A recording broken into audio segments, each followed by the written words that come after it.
Pupila Dilatada, el podcast. Dosis de literatura para, disque, entender la realidad Y elevar nuestra conciencia. Platicamos sobre anécdotas literarias Y sus resonancias con la actualidad.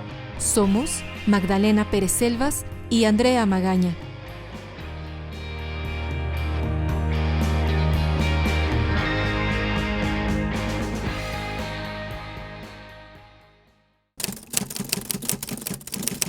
Las graves enfermedades que padece sublimarán con el dolor físico el refugio en Dios.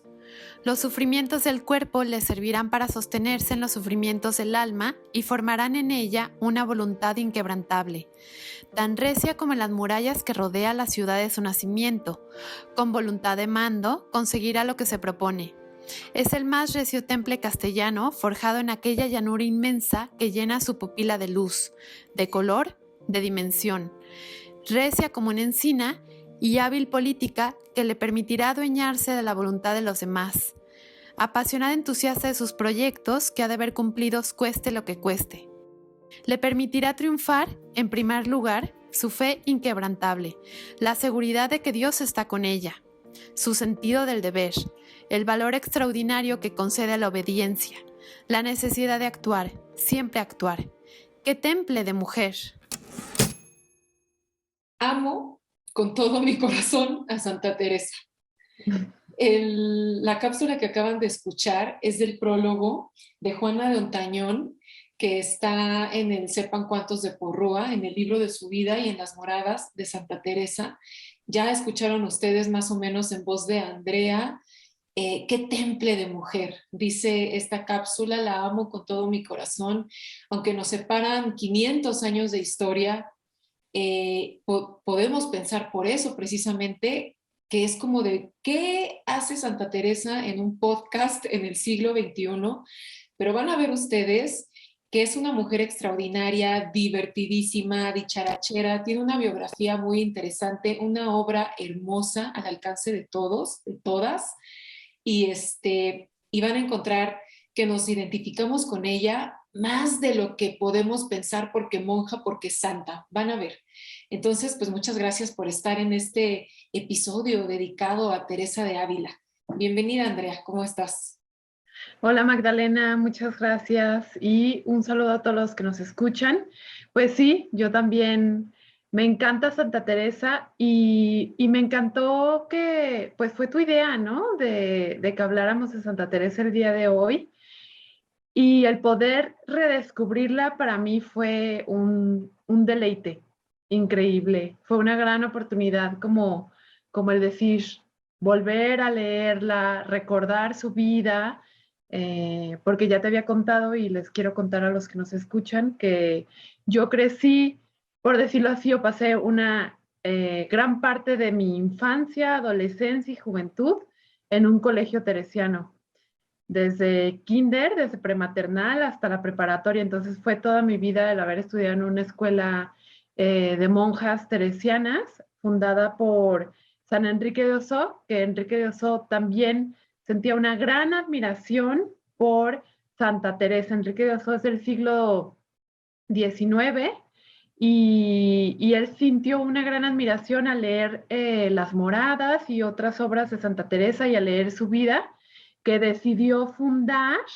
la Congregación de las Hermanas de la Compañía de Santa Teresa de Jesús, y de ahí pues que estas hermanas de esta congregación de Santa Teresa de Jesús fundaran los colegios, ¿no? Y en este caso son las escuelas, los colegios conocidos como teresianos, pero su nombre es Colegio San Enrique de Ossó, pero toda su filosofía y toda la educación va en torno pues al legado que dejó Santa Teresa. Entonces creo que esto me hizo como recordar aquellos años de juventud. Uh-huh. Sí, porque cuando tú me contaste que habías tenido esta educación, porque bueno, ustedes van a estar viendo que esta colección de pláticas literarias viajan al siglo de oro y viajan a cosas más contemporáneas, las cosas más contemporáneas propuestas por Andrea y las del siglo de oro, obviamente por mí, porque me quedé estancada en esa época literaria que amo con todo mi corazón. Y bueno, pues obviamente Santa Teresa, pues porque es mujer en este siglo, pues estos siglos que resultan todavía más opresores de la mujer, y entonces ver cómo destaca esta figura, no nada más como escritora, sino como mujer, es muy, muy interesante. Entonces, les vamos a contar un poquito sobre ella. Fíjense que Santa Teresa, o Teresa, vamos a decirle, para quitarle el, ¿no? Santa. Exacto, el santa y el hábito. Estamos ante una mujer de carne y hueso. Entonces, Teresa nace en una familia lectora, lo cual ya es raro porque es una época en que no toda la gente lee, no toda la gente sabe leer o tiene acceso a libros. Los libros son caros, etcétera, pero resulta que esta mujer o esta niña nace en una familia lectora, el papá tenía una biblioteca y la mamá, esto me encanta, Santa Teresa lo cuenta en el libro de su vida que les recomendamos muchísimo. Es su autobiografía y es muy, muy divertida. Obviamente tiene algo de lenguaje de siglo XV, siglo XVI, pero es Santa Teresa hablando de tú a tú, ¿no? Entonces, ella allí cuenta, y esto me encanta, cómo su mamá era fan de los libros de caballería. Entonces, ella empezó también con estas lecturas, pero eran libros que estaban prohibidos por la Inquisición porque no enseñaban nada bueno, eran puras aventuras banales, puras vanidades, amores adúlteros, etcétera, cosa que a mí también me fascina. Entonces, Teresa cuenta, ¿no? Como de mi mamá era afecta, tenía este mal de leer estos libros de caballería, este mal que me heredó a mí, y no tenía contento si no tenía libro nuevo, o sea, era una niña lectora. Pero claro, precisamente por la época en la que nace Santa Teresa, pues es la época de la contrarreforma en España. Esto quiere decir que España está luchando con todo contra la reforma luterana por posicionar al cristianismo o al catolicismo más específicamente, políticamente y religiosamente y socialmente, ¿no? Entonces, las lecturas que permean entre la gente también son las vidas de los santos. Era lo que la gente tenía que leer, mientras que los libros de caballería estaban prohibidos y los leía todo el mundo, eran los bestsellers de la época, pero a escondidas. Los libros, las vidas de santos, es así que se las daban así, ¿no? Sin esconderse. Y me encanta esta cita que incluso cuando tú y yo, Andrea, platicamos sobre Teresa, la recordamos. Porque imagínense la época y el contexto religioso en el que nace esta niña, y dice que se iba con su hermano, el hermano más cercano que tenía, porque tuvo 11 hermanos. Imagínense esto. Entonces ella dice, con mi hermano que me quedaba más cerca de edad, concertábamos irnos a tierra de moros, pidiendo por amor de Dios para que allá nos descabezasen. O sea, ellos jugaban a que se iban a tierra de moros y que allá los decapitaran para convertirse en mártires. Ese era el juego de los niños, ¿no? Teresa tuvo entonces siempre esta vocación, digamos, religiosa, y esta creencia pues firme, ¿no? En el Dios que le tocó creer. Y no solo, perdón que te interrumpa, no solo jugaba con ir a tierra de moros, sino que lo hizo. Y se fue con 7 años con su hermano Rodrigo, justamente, escapa y ya iban de camino hasta que su tío como que descubre el plan a la familia y los demás hermanos echan el chisme y el tío va corriendo a rescatarlos y a traerlos de regreso a casa, pero literalmente iban a cumplirlo, ¿no? Entonces creo que ahí esta parte, más que la anécdota, vemos el espíritu de Teresa, que era un espíritu súper empoderado y de decir, ah, bueno, yo quiero hacer esto, era muy empecinada, ¿no? Como con lo que se proponía, lo quería cumplir. Sí, y ese espíritu lo vamos a ver toda su vida. Oigan, antes, salud, porque el día de hoy Andrea y yo decidimos darnos un alguito. Salud. Así es, no lo merecemos. Sí, sí, sí, ya hicimos un capítulo maquilladas como Euforia, ahorita ya nos damos un alcoholito, a ver qué se nos ocurre. el próximo episodio. No sé, Oigan, déjame bueno, lo pienso. entonces, para acabar un poco como con esta primera parte de la vida de Teresa, les quiero contar finalmente que ella, yo hago esta lectura que un poco buscando refugio del matrimonio, ya les hemos contado en otras ocasiones que es una época en que las mujeres o se meten de monjas o se meten al convento, no tienen otras libertades ni otras opciones para su vida, lo cual es bastante triste, pero es muy interesante ver cómo las mujeres independientes e intelectuales buscan refugio en los conventos, que se vuelven verdaderos lugares de cultura, ¿no? Entonces es lo mismo que hace Teresa, me da la impresión a mí, esto no lo tengo muy claro, ella no lo cuenta, pero Sí, sí a hay ver, una cuéntanos. parte en la que leí, en la que ella manifiesta como directa, entre indirectamente, que el matrimonio para ella representaba la sumisión al varón, ¿no? Entonces, efectivamente, ella entra al convento de la Encarnación buscando refugio, pues, contra el matrimonio. Exacto, y yo hago esta lectura porque su mamá muere de 33 años y tuvo 12 hijos. Esto nos habla de que estuvo embarazada, o sea, desde que empezó, desde que le bajó, ¿no? Hasta que murió, estuvo embarazada y Teresa cuenta como de, la veía avejentada a sus Ujú. 30 años. Entonces, como que yo siento que todo esto impacta en ella y decide Sí, mejor entrar al convento. Incluso creo que lo hace a escondidas del papá. Una noche se escapa y se mete al convento que ya comentaste de la Encarnación y va a tener ahí algunas situaciones de salud por las cuales sale del convento, pero lo interesante en esta parte, y creo que ahí es donde estaría chido que nos cuentes esta parte, Andrea, es este convento al que entra ella, lo encuentra muy lujoso, lo encuentra muy laxo y ella está buscando oración, está buscando recogimiento, está buscando silencio, está buscando espiritualidad. Ahorita van a ver por qué Teresa, más allá de una santa católica, pareciera una verdadera maestra espiritual y va a decidir reformar la orden a la que ella entra, que es las Carmelas Calzadas, y pues Teresa es nada más y nada menos que la fundadora de las Carmelitas Descalzas. Pero bueno, te cedo aquí la palabra para no agandallar el micrófono. no, para nada. Pero sí, efectivamente, primero ingresa, primero, la primera vez que ella ingresa al convento fue como que su papá le envía. Yo recuerdo que cuando estábamos en la primaria hacían obras de teatro, celebrábamos cada 16 de octubre a Santa Teresa, perdón, cada 15 de octubre la celebrábamos y hacían obras de teatro las niñas grandes que eran las de tercero de prepa. Cada año había una obra de teatro en torno a la vida de Teresa, ¿no? De Santa Teresa.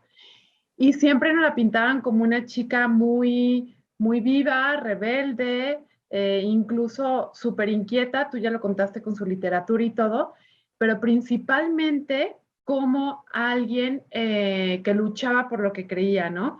Pero al principio su papá le interna la primera vez al convento, luego sale por enfermedad y luego ella vuelve, como ya lo narraste, vuelve a ingresar ya como huyendo a escondidas de su padre y Ok. ya estando allá adentro es cuando ella, pues, como tú dices, se da cuenta de este mundo en el que vivían las mujeres de lujos, en el que era mucho la división entre las mujeres, las señoras, las doñas, por decirlo así, que entraban obviamente con un poder económico, que tenían habitaciones lujosas y que eran atendidas por las otras mujeres que trabajaban ahí como servidumbre prácticamente por no tener ya sea limpieza, una sangre pura o por no tener medios económicos, ¿no?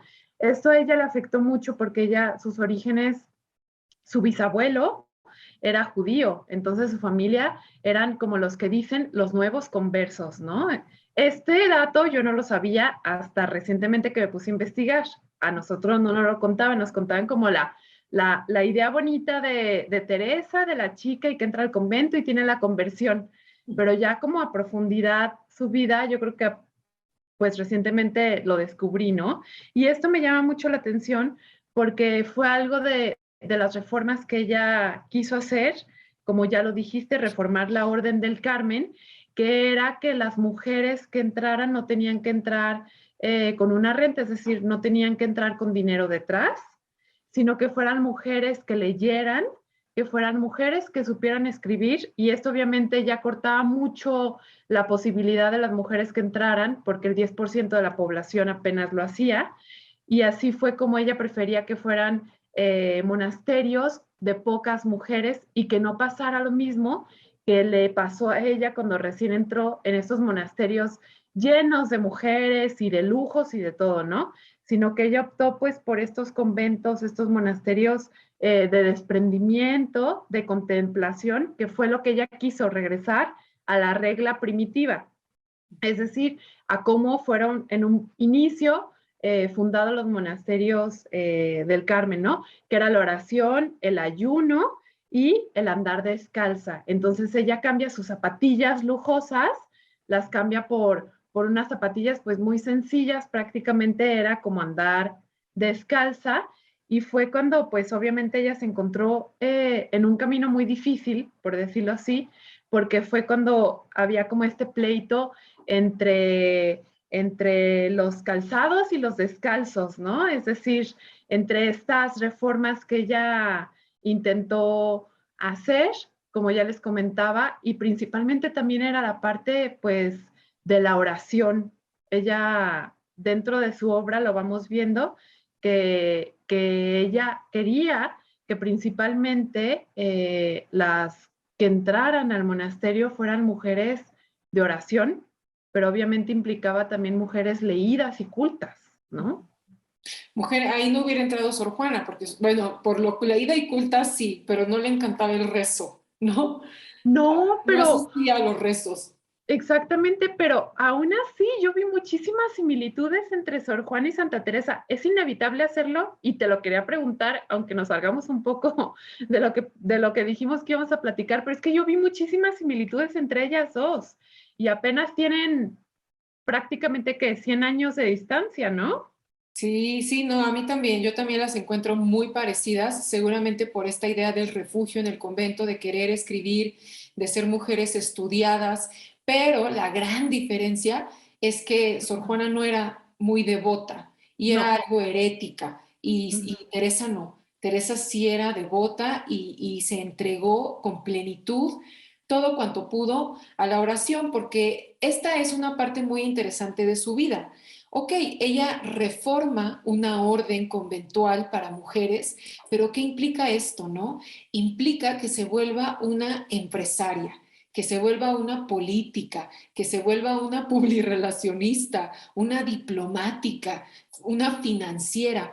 Todos estos términos como muy contemporáneos que les estoy diciendo es de veras lo que va a encarnar Teresa para lograr fundar o reformar la orden que ella funda, ¿no? Ujú. Entonces se va a mover, aunque ella su gran vocación era quedarse en este tipo de conventos austeros, en donde ella con sus monjas pudiera dedicarse realmente a rezar, a orar, que esa fuera su actividad, porque incluso ella dice, pues están muy chidas sus guerras santas, pero la base de todo es la oración y eso me Ujú. encanta porque lo podemos trasladar a los tiempos contemporáneos en donde vemos lo mismo, pues estamos en un contexto bélico, difícil geopolíticamente por diferentes cuestiones y en dónde van a empezar los verdaderos cambios, pues en la transformación individual, ¿no? Que encontramos precisamente en los recogimientos, en la meditación, en la oración para quien lo haga, etcétera. Entonces ella, aunque eso es lo que movía su vida y la va a llevar a escribir la obra de la que ahorita vamos a hablar, pues la verdad es que también se movió por toda la Castilla del siglo XVI, se movió como en todo este entramado empresarial, vamos a decir, para lograr, por ejemplo, tener la primera casa en donde funda el primer convento, para tener una segunda casa, para entrevistar a las monjas que van a vivir allí. Y me gusta mucho también que funda con mujeres, ¿no? O Ujú. sea, gracias a la ayuda de amigas mujeres, va logrando todo esto. Tiene una relación con Luisa de la Cerda, con quien funda el primer monasterio. Su amiga Guiomar de Ulloa, con quien funda San José. La princesa de Éboli también fue su amiga, con quien realiza otra fundación. Está por Que allí, después fue su enemiga. que después fue su Con la enemiga. princesa. Sí, porque la princesa quiso como continuar con sus ideas y Teresa dijo, no, no, no, a ver, aquí es así, ¿no? Entonces ya fue cuando ahí hubo una discrepancia, por decirlo así, e incluso llevó una de sus obras ante la Inquisición, ¿no? Entonces también Teresa eh, estuvo bajo la mira de la Inquisición su obra y ella, pues, en cierto momento hasta tuvo que defenderse y buscar el apoyo o el cobijo de aquellos que la apoyaban. Entonces, también esto es importante porque hay una parte en la que ella dice que no le teme al demonio y tenía una cura contra el demonio que era el agua bendita. Dice, yo no le temo al demonio, yo le temo a los que le temen al demonio, ¿no? Es decir, a la Inquisición y a aquellos hombres que no les gustaba que una mujer, en el caso, por ejemplo, de los carmelitas calzados,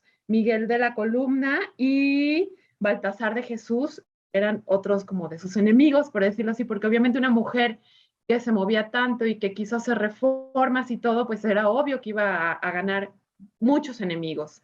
Y entre ellos eran estos personajes que no les gustaba que una mujer les seleccionase con la recuperación de la regla primitiva, que es de lo que ya les platiqué un poco, y la acusaron de alumbrada y de farsante, ¿no? Entonces, en esta parte de alumbrada es como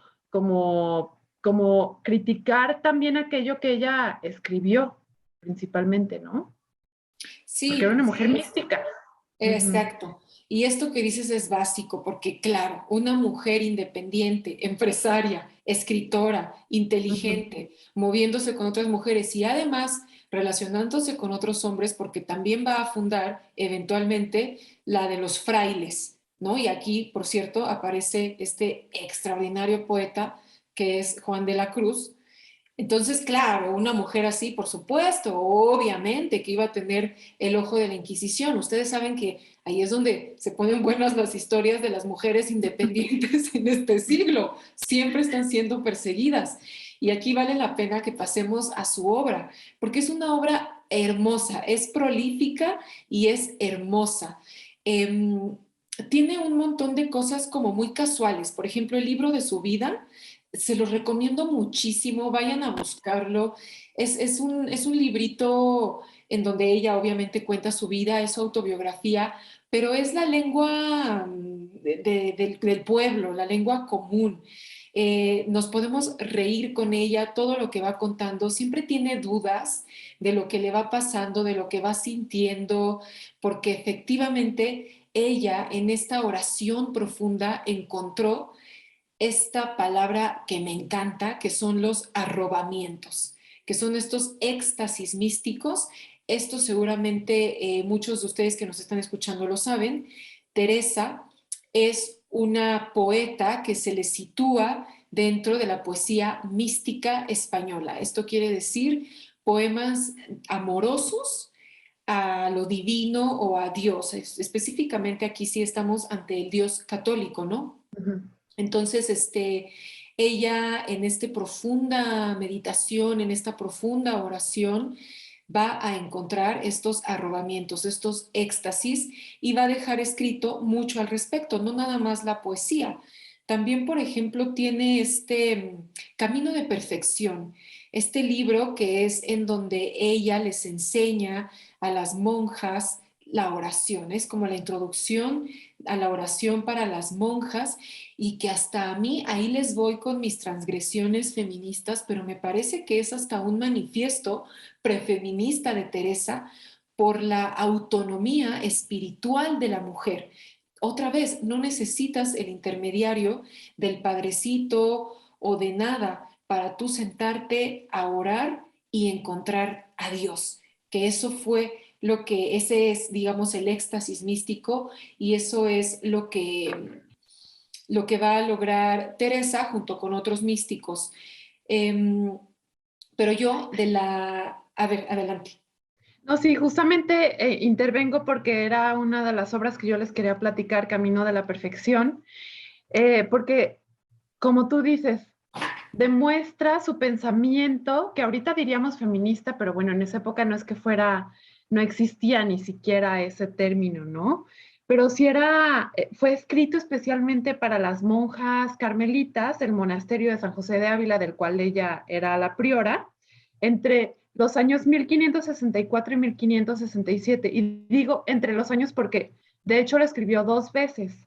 La primera vez y lo pasó como por censores, por decirlo así, porque en esa época había censores que le fueron quitando partes, que de hecho lo quitaron con tinta china y ahora en la actualidad, bueno, hace pocos años, fueron quitando esta tinta china de lo que le prohibieron, por decirlo así, que ella publicara y se me hace súper interesante porque hay unas partes en las que ella habla y les quiero leer brevemente porque por aquí lo tenía.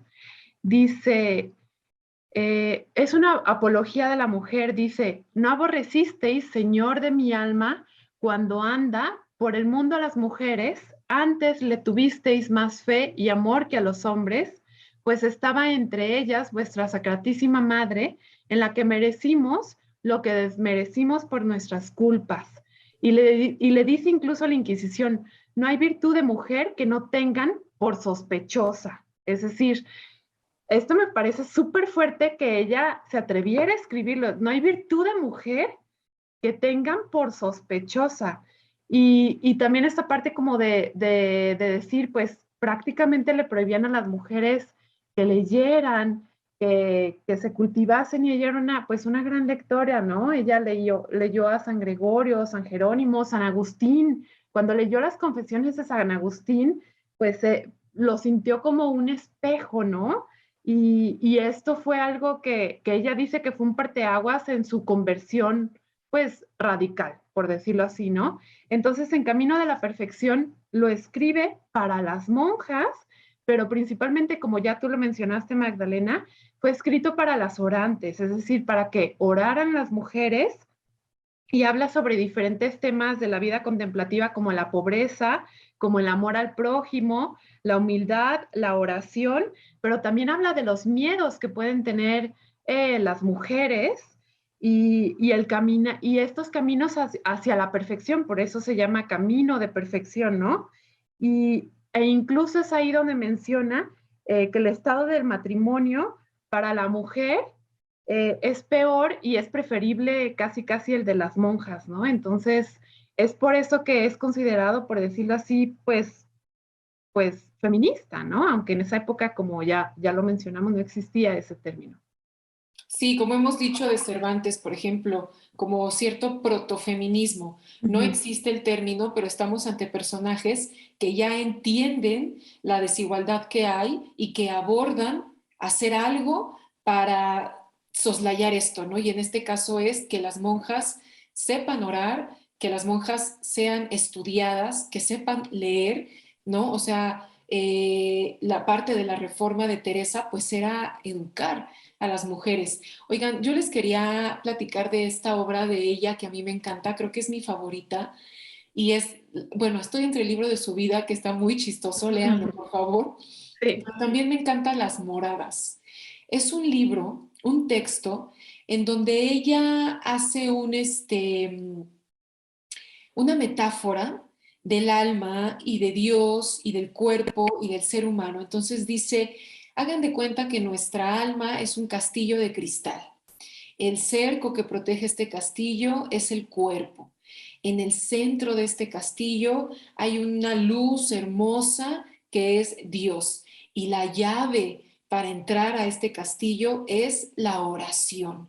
Entonces, bueno, obviamente esto se los dije en 4 líneas, pero es todo un texto en donde ella va desarrollando esta metáfora muy, muy bonita, muy entendible, no es nada alejada de nuestra realidad, incluso hoy en día, todas aquellas personas que tengan alguna actividad espiritual, incluso se los digo, como el yoga o como el budismo o cosas que les tengan un poco en contacto con esto, van a poder encontrar en las moradas de Santa Teresa muchas reminiscencias, porque claro, ella habla con un lenguaje católico, a ella le tocó creer en ese Dios, en Jesús y en esos santos y específicamente en el alma, pero ella en realidad lo que está diciendo es cómo cuidar el cuerpo, cómo cuidar el alma, cómo cuidar el espíritu para poder ponernos en contacto con Dios o con lo divino. Y todas las metáforas que van a ir encontrando en las moradas son muy, muy bonitas.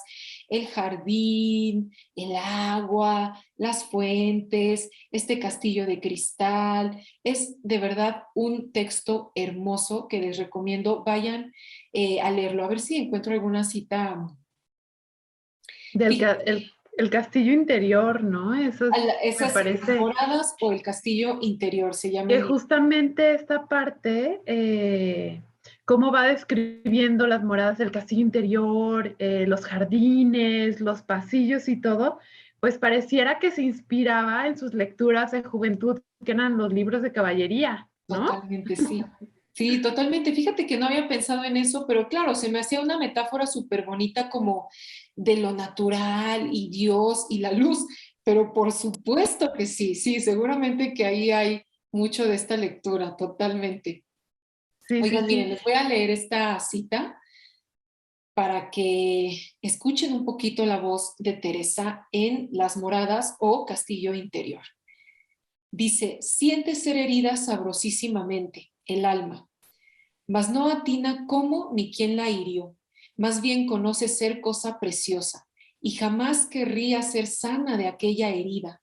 Quéjase con palabras de amor, aún exteriores, sin poder hacer otra cosa a su esposo, o sea, a Dios, porque entiende que está presente, estar presente, que es lo que también las disciplinas espirituales nos dicen hoy en día, ¿no? Es como no futures, no vayas al pasado, hay que estar presentes. Entonces dice, Teresa, el alma entiende que está presente, mas no, que Dios está presente, mas no se quiere manifestar de manera que deje gozarse.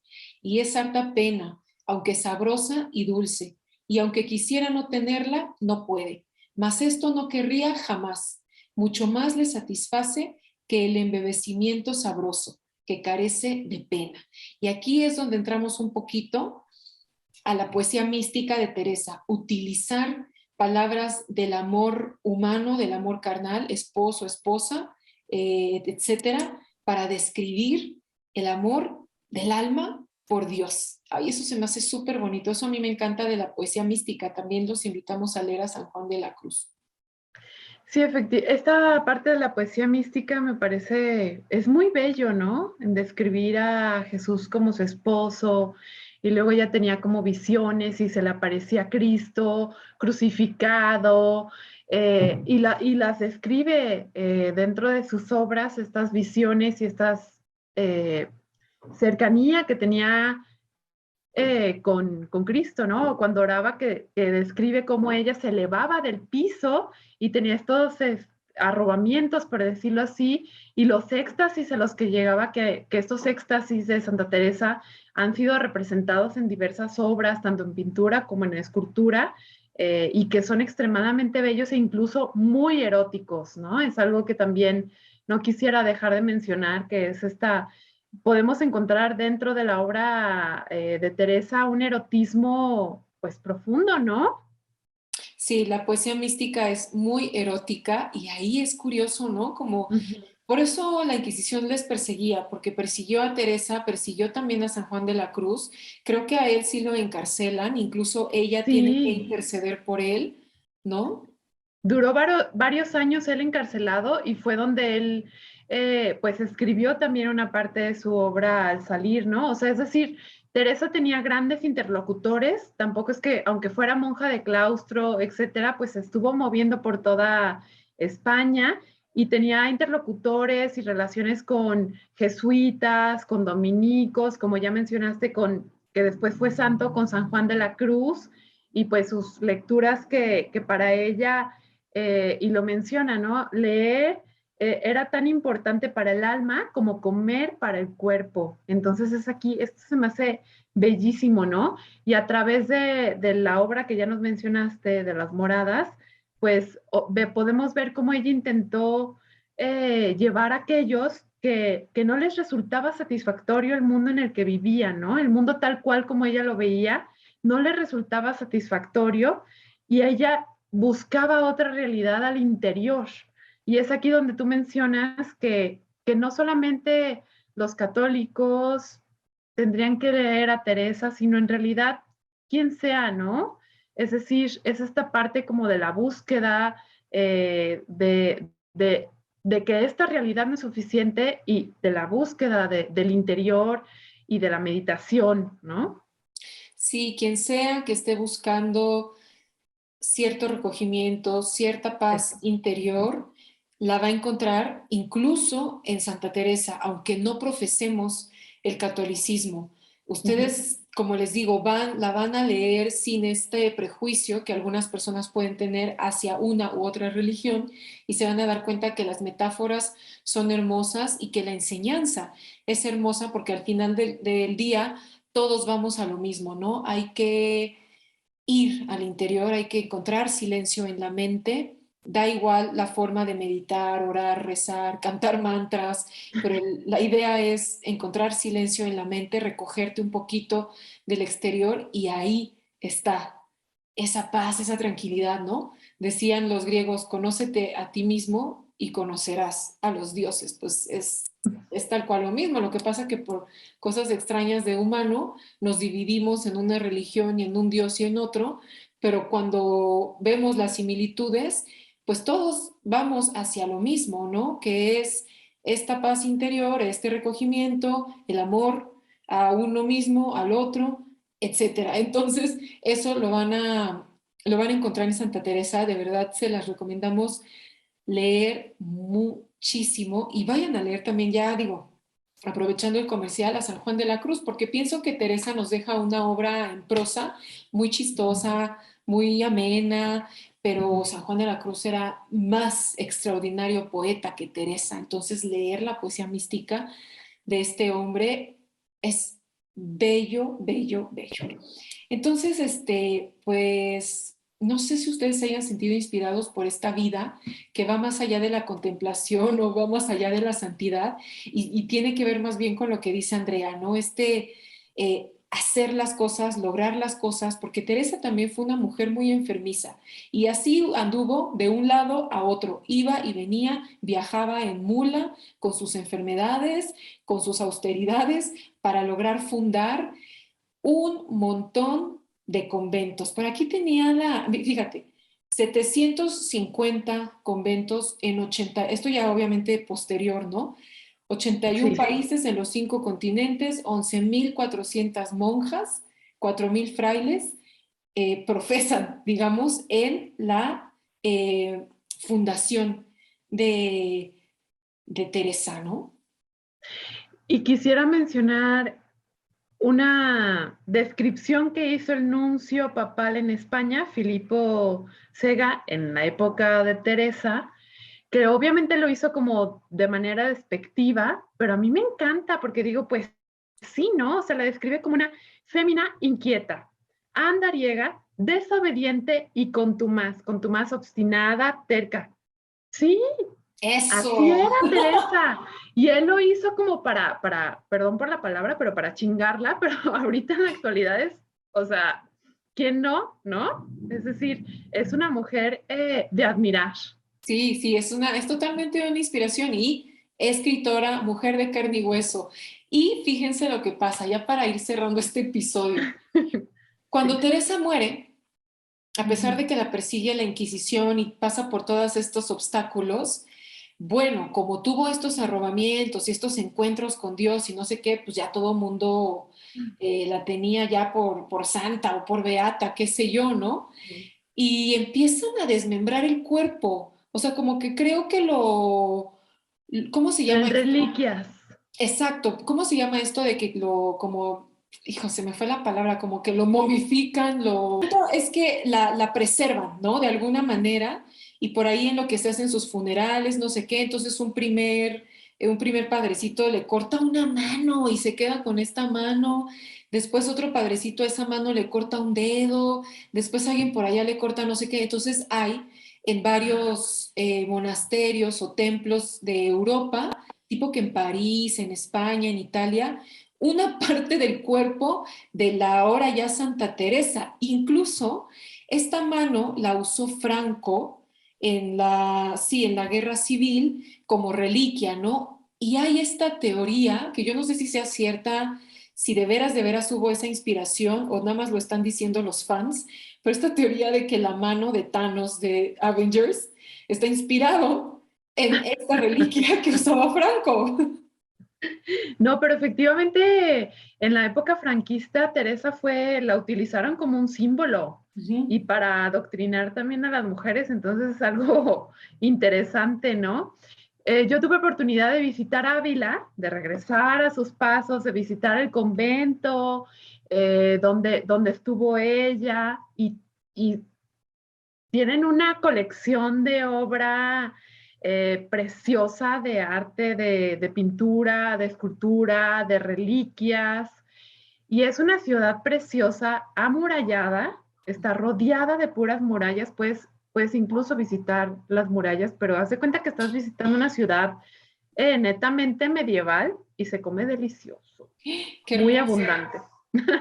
Sí, muy bonito. Ay, oigan, pues esperemos que les haya inspirado la vida de Teresa, esperemos que les hayan dado ganas de ir a leerla, no se van a arrepentir. Pues tenemos aquí algunas recomendaciones del Siglo de Oro porque vale mucho la pena rescatar esta literatura. Pero bueno, pues muchas gracias, Andrea. Otro episodio muy divertido y muy ameno y qué bueno que nos encante Teresa a las dos. Salud. Y salud. Salud. Esta divina prisión del amor en que yo vivo ha hecho a Dios mi cautivo y libre mi corazón, y causa en mí tal pasión ver a Dios mi prisionero, que muero porque no muero. Ay, qué larga es esta vida, qué duros estos destierros, esta cárcel, estos hierros en que el alma está metida. Solo esperar la salida me causa dolor tan fiero, que muero porque no muero. Ay, qué vida tan amarga do no se goza el Señor, porque si es dulce el amor, no lo es la esperanza larga. Quíteme, Dios, esta carga más pesada que el acero, que muero porque no muero.